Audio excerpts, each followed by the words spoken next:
Govindachami jail ചാടാനായി നടത്തിയ തയ്യാറെടുപ്പുകൾ മാസങ്ങൾ നീണ്ടതായിരുന്നു. ചോറ് കഴിച്ചിരുന്നില്ല, പകരം കഴിച്ചിരുന്നത് ചപ്പാത്തി മാത്രം. ഡോക്ടറുടെ അടുത്ത് നിന്ന് എഴുതി വാങ്ങി ചപ്പാത്തി മാത്രം കഴിച്ചു. അതുകൊണ്ട് തന്നെ ശരീരഭാരം പകുതിയായി കുറയ്ക്കാൻ ഗോവിന്ദചാമിക്ക് കഴിഞ്ഞു. ഈ സെല്ലിൽ നിന്ന് പുറത്തിറങ്ങിയത് 1:15-നാണ്. ചുവരിനോട് ചേർന്നായിരുന്നു ഗോവിന്ദചാമി കിടന്നുറങ്ങിയത്. കനത്ത മഴയായതിനാൽ തന്നെ പുതച്ചു മൂടിയാണ് കിടന്നിരുന്നത്. കൂടാതെ കൊതുകുവലയും ഉണ്ടായിരുന്നു. ഗോവിന്ദചാമി കിടന്ന 10-ാം ബ്ലോക്കിലെ സെല്ലിൽ വെളിച്ചമില്ല. 1:10-ന് വാർഡർ ടോർച്ചടിച്ചു നോക്കിയപ്പോൾ പുതച്ചു മൂടിയ നിലയിൽ രൂപമുണ്ടായിരുന്നു. സെല്ലിലെ തന്നെ 2 കമ്പികൾ മുറിച്ചാണ് ഇയാൾ പുറത്തു കടന്നത്. ജയിലിൽ നിർമ്മാണ പ്രവർത്തനങ്ങൾ നടക്കുന്നുണ്ടായിരുന്നു. ഹാക്സോ ബ്ലേഡ് സംഘടിപ്പിച്ചിരുന്നു. ദിവസങ്ങളായി തന്നെ കമ്പികൾ കുറച്ചായി മുറിക്കാനുള്ള ശ്രമം നടത്തിയിരുന്നു.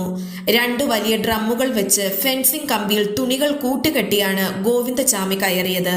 അതിനുശേഷം ഇതേ തുണി താഴേക്കിട്ട് പിടിച്ച് ഇറങ്ങുകയായിരുന്നു. അവിടെ ഉണക്കാനിട്ടിരുന്ന തുണികളും ഗോവിന്ദചാമി കൈക്കലാക്കിയിരുന്നു.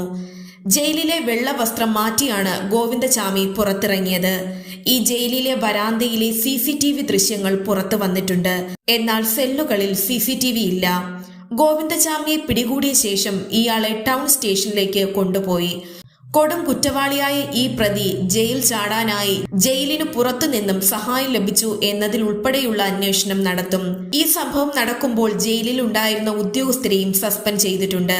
പുതിയ വാർത്തകൾ ഉടനടി ലഭിക്കുവാനായി ചാനൽ സബ്സ്ക്രൈബ് ചെയ്യുക.